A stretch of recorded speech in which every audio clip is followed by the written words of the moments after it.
ओम शांति।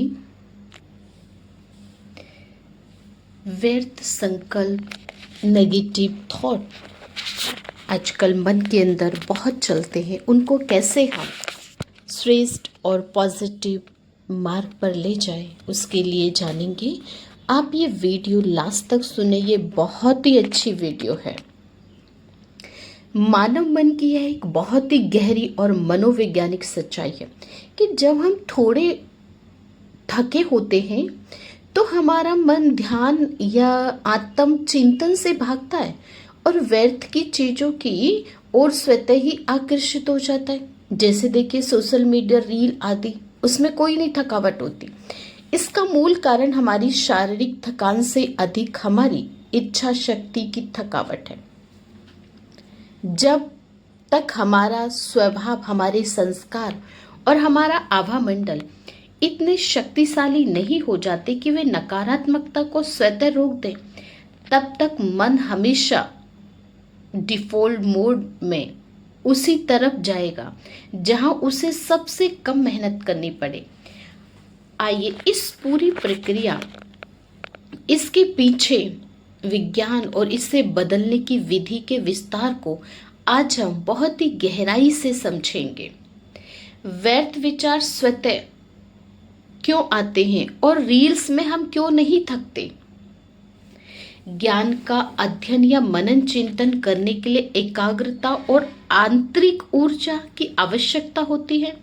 जब हम दिन भर के कार्य से थक जाते हैं तो हमारा मस्तिष्क ऐसे कार्यों को चुनता है जहां ऊर्जा का खर्च शून्य हो।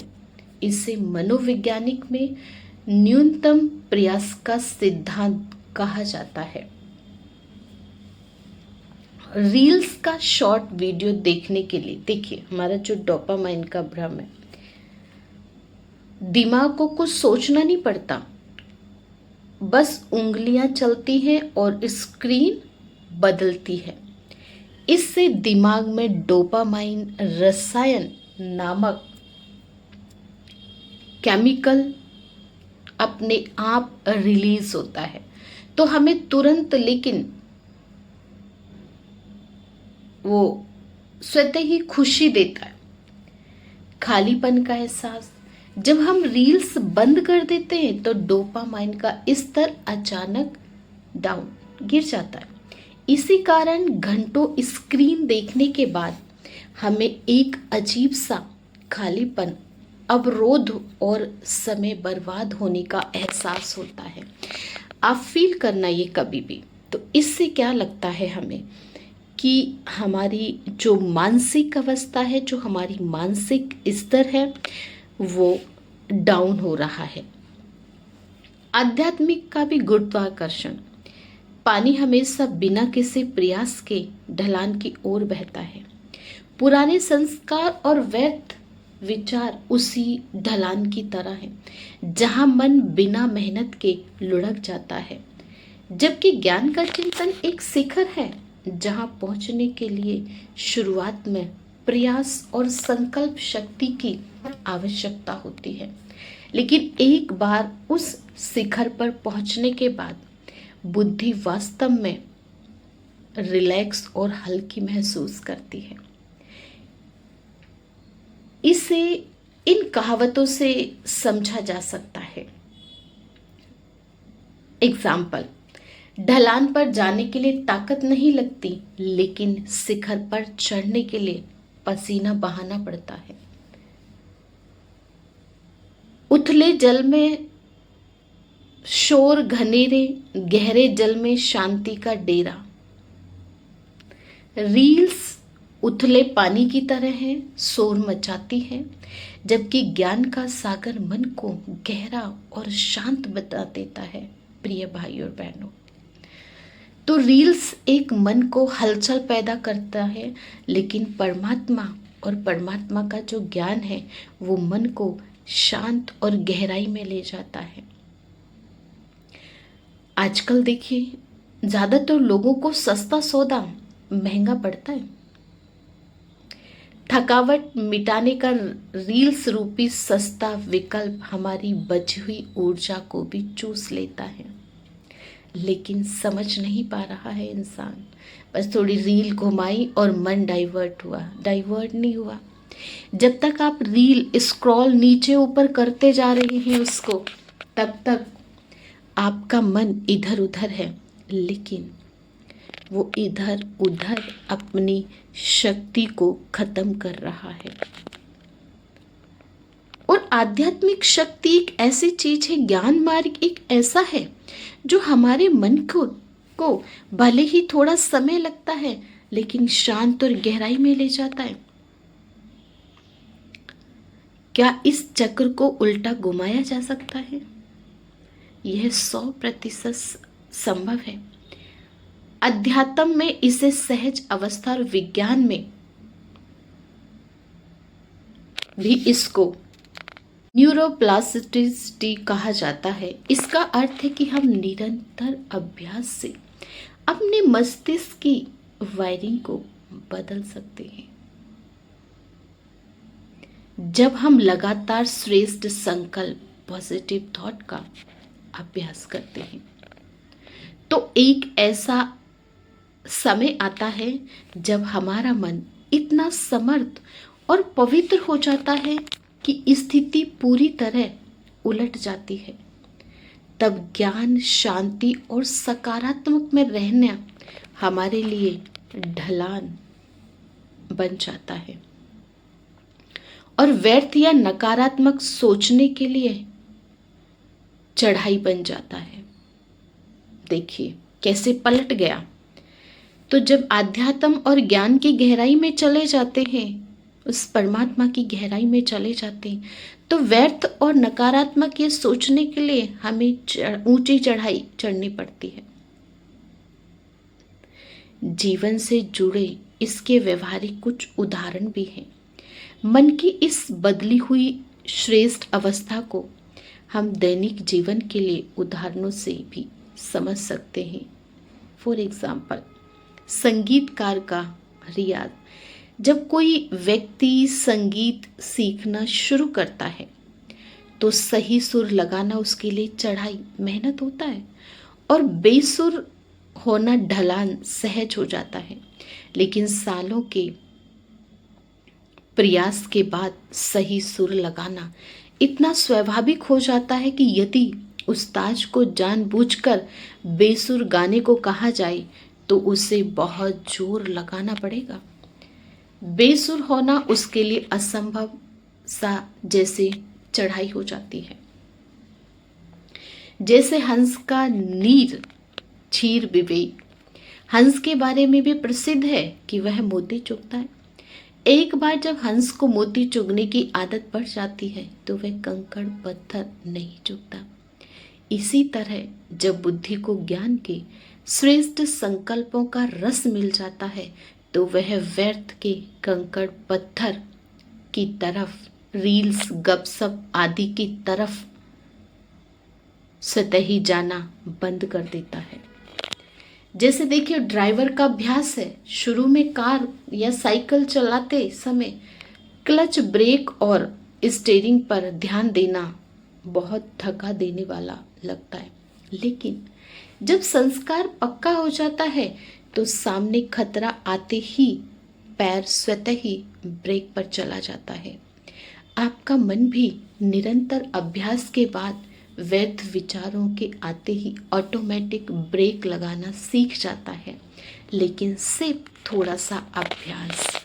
शुरू में लगता है कि आध्यात्मिकता में कोई इंटरेस्ट नहीं आ रहा है, ज्ञान में कोई इंटरेस्ट नहीं आ रहा है, लेकिन देखना कुछ दिन में ही ये सारी चीज़ें ऑटोमेटिक अंदर से हमारी भी सारी चीज़ें सेट हैं, ऑटोमेटिक होने लगता है।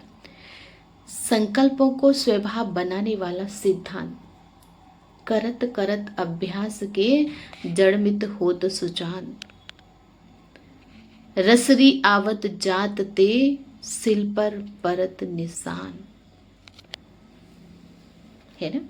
जैसे कुएं के कठोर पत्थर पर बार बार कोमल रस्सी के घिसने से गहरा निशान बन जाता है, वैसे ही बार बार श्रेष्ठ संकल्प का अभ्यास करने से मन रूपी पत्थर पर शुभ संकल्पों की ऐसी गहरी लकीर बन जाती है कि मन स्वतः उसी रास्ते पर बहने लगता है। आप चंदन का देखिए, चंदन विष व्यापत नहीं, लिपटे रहत भुजंग। चंदन के पेड़ पर चाहे कितने भी जहरीले सांप लिपट रहे हो, वह अपनी शीतलता और सुगंध का स्वभाव नहीं छोड़ता है। जब हमारा मन श्रेष्ठ बन जाता है तो बाहरी माहौल या थकावट कितनी भी नकारात्मक व्यर्थ क्यों ना हो, वह हमारे मन को विचलित नहीं कर पाती। ऐसे ही नदी का स्वभाव है। जैसे नदी को सागर की तरफ बहने के लिए कोई प्रयास नहीं करना पड़ता, उसकी ढलान है, वैसे ही जब मन शुद्ध हो जाता है तो वह स्वाभाविक रूप से परमात्मा ज्ञान और शांति की ओर ही बहता है। तो मेरे प्रिय और भाई और बहनों, ये इतने सारे एग्जाम्पल क्यों दिए हैं कि आपको सिर्फ थोड़ी सी मेहनत करनी है बस शुरू में। क्योंकि कितनी बार हम ये सुनते हैं और देखते भी हैं कि ज़्यादातर आज मनुष्य यही बोलता है कि मेरा मन शांत नहीं है, मेरा मन शांत नहीं है, बहुत नेगेटिव थॉट आते हैं, बहुत नेगेटिव आएंगे, शुरू में आएंगे, क्योंकि उनको आदत पड़ी हुई है। आप उसी मन पे थोड़ा सा काम करें, क्योंकि व्यर्थ संकल्पों को अगर काट सकते हो तो सिर्फ है शुद्ध पॉजिटिव और आध्यात्मिकता, और कुछ नहीं है। मन को रिलैक्स करने का सच्चा अर्थ उसे शून्य करना नहीं होता है, बल्कि उसे सही दिशा देना है। और आध्यात्म कोई एज का बैरियर नहीं है। छोटे से ही अगर आध्यात्मिकता का, उसको ज्ञान का थोड़ा सा सार दे दिया जाए तो उसका मन और उसका मस्तिष्क बुद्धि कहीं भी नहीं जाएगी। विज्ञान भी यही कहता है, हम मस्तिष्क के जिन रास्तों का सबसे ज़्यादा इस्तेमाल करते हैं वे आसान हाईवे बन जाते हैं, और जिन्हें छोड़ देते हैं वो कटीले जंगल बन जाते हैं। निरंतर अभ्यास से एक दिन ऐसा अवश्य आता है जब श्रेष्ठ चिंतन हमारी सांसों की तरह सहज हो जाता है और व्यर्थ सोचना हमारे स्वभाव के ही विरुद्ध हो जाता है। जब हम आध्यात्मिकता से जुड़ जाते हैं और उस प्रभु परमात्मा में, जिसको भी आप परमात्मा के रूप में मानते हैं, हम निराकार शिव परमात्मा को मानते हैं, तो जब उस प्रभु में आपका वो मन लग जाता है तो आपका मन यहाँ वहाँ जा ही नहीं सकता, स्वाभाविक हो जाता है। जैसा आप अपने मन को और बुद्धि को बनाएंगे, जहाँ आप लगाएंगे, थोड़े समय के प्रयास के बाद वो वहाँ स्वतः ही लगना शुरू कर देता है। आप एक बार ये प्रैक्टिस करके तो देखें, जीवन बहुत सुंदर हो जाएगा और जीवन ऐसा बन जाता है कि जैसे हम स्वर्ग में रह रहे हैं। हमारे सामने चाहे कितनी भी गलत बातें हो रही हो, व्यर्थ बातें हो रही हो, नेगेटिव बातें हो रही हो, चाहे कुछ भी हो रहा हो, हमारा मन बिल्कुल शांत रहता है। उसको कोई फर्क नहीं पड़ रहा होता है कि ये क्या हो रहा है। लेकिन वही जब कमज़ोर मन होता है तो छोटी छोटी चीज़ों को, छोटी छोटी बातों को देखकर भी बहुत ही डिस्टर्ब हो जाता है। तो इसलिए ध्यान रहे कि हमें थोड़ा समय इन रील्स में ना लगा के अपने मन को शांति के सागर उस परमात्मा की ओर गहराई में लेके जाएं। थोड़ा जाने ज्ञान की गहराई को, हम कौन है, आत्मा कौन है, मन क्या है, बुद्धि क्या है, इसको समझें।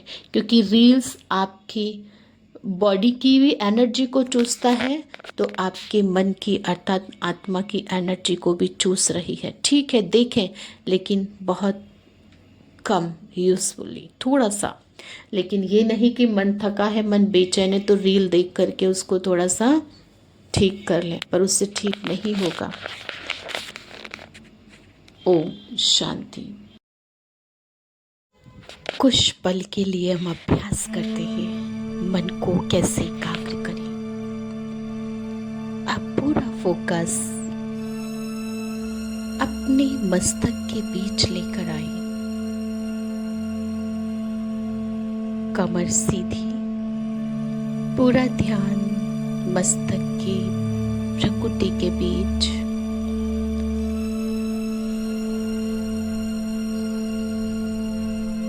देखिए अपने आप को मैं एक आत्मा, इस शरीर को चलाने वाली ज्योति बिंदु, प्रकाश पुंज,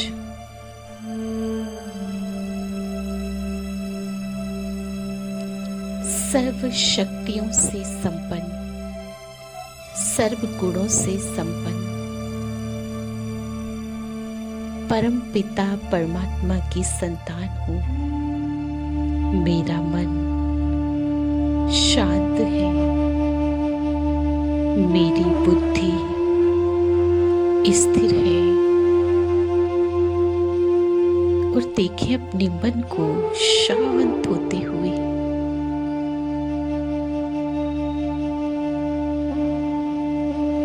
मेरे मन के विचार शांत हो रहे हैं।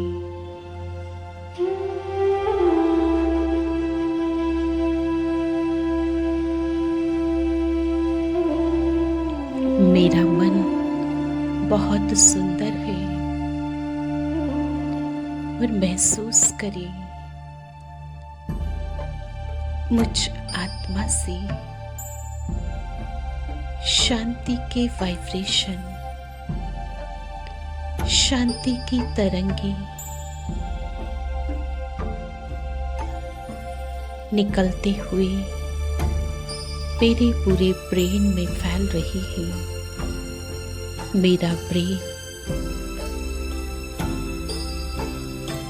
इन शांति की तरंगों में शांत और रिलैक्स हो रहा है। पूरे शरीर में महसूस करें ये शांति की तरंगे पूरे शरीर में फैल रही है और मेरा शरीर भी रिलैक्स हो गया। Relax relax. ऐसी आप डेली प्रैक्टिस करें, आपको बहुत अच्छी फीलिंग होगी। ओम शांति।